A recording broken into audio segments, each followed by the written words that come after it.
Chuck, your boys, the biggest team, biggest club in the world, they tell me, had another tough day. Newcastle been killing it. So it's not like they lost to a bad team. Newcastle looks great. But Man United got absolutely dominated.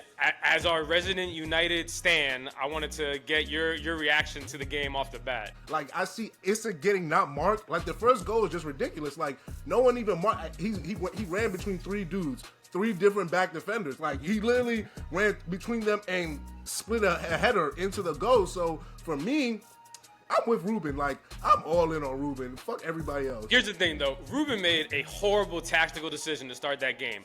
He put Mainu on the bench, and he put the geriatric Casemiro and Eriksen combo in midfield against Newcastle's, like, super dynamic trio. I love Ruben because he's going to take the bullets. He'll be like, yes, it's my... No! Mark your man in the box. Like, this is shit that I learned when I was 7 years old. Mark your man. That's what I'm saying.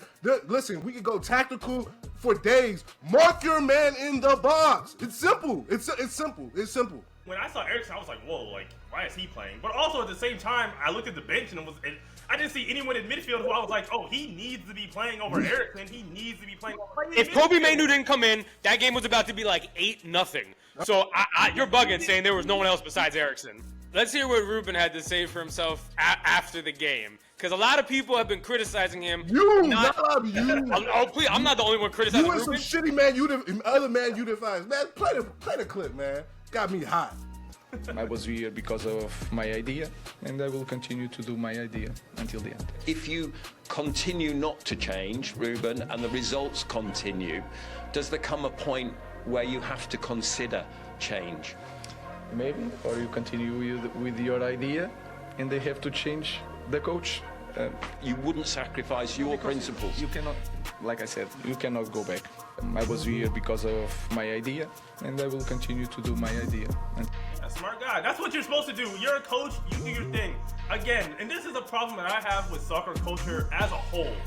They put too much blame on the coach. They expect the coach to do way too much. At the end of the day, you can be the greatest coach in the world. You're not running up and down the pitch. There's only so much you can do as a coach. I feel like in soccer particularly, the coach just gets overvalued, both in a good way and a bad way. And he has an idea, and those players just don't fit his idea. He's been there for like 2 months. Of course, 6 weeks. 6 weeks, dog. I can't judge Ruben until they do a fire sale, which they needed to do regardless of the coach. Yeah, when I saw Casemiro and Eriksen out there, my first thought was he's trying to play them to show the board they have to sell them. Because, like, I don't really understand why you would leave Kobe Mainu on the bench when you need legs to run with those Newcastle midfielders, and you put in 2 old midfielders who can't fucking run. Of Ruben's attack, or the idea is to go from defense to offense and have defensive backers lead that charge. That wasn't happening yesterday. It wasn't happening. Nothing. So whether it's Manu, whether it's a mod changing him moving here, it wasn't happening yesterday. Nada. Yeah, I agree with you there. On offense, they're not creating shit, you know, but I think just in terms of getting embarrassed, like, bringing Mainu on prevented that from being a 7-0 drubbing. Manu played a bit more, but that's what he does. He's a more of a defensive player. So yes, but when needed, he was also trying to be in the attack because that is what Ruben wants. So to Rodney's point, it would not have mattered. It's a player thing. It is a talent thing. When you are a team with 0 shots on goal for an entire 90 minutes, it's a talent issue, bro.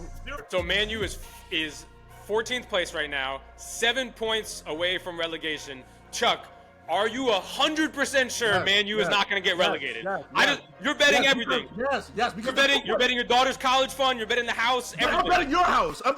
That's I want what to have I'm a betting. house. I'm betting your apartment. I'm betting your apartment. That's what I'm betting. Like, stop asking me stupid questions like that. Like, they're 2 points ahead behind Tottenham. If you ask him, is Tottenham going to get relegated? Then I'll be like, all right, this is a serious conversation. But it's not, because there's fucking 4 teams behind them who are fucking right there. Like, this is why Ruben is a good good fucking coach because he's gonna do shit like this so that people like you can talk and we can have a conversation. But it's not a fucking conversation because you know they're not getting relegated. He's literally doing this. They're only for the 7 people. points. They're only 7 points away. Oh my God, Man U was literally what? Man City's how many points ahead of Manchester United? How many? So how close are they to getting? Like, stop. Not very close. Get out of my face. Stop playing stupid. Get out of my face.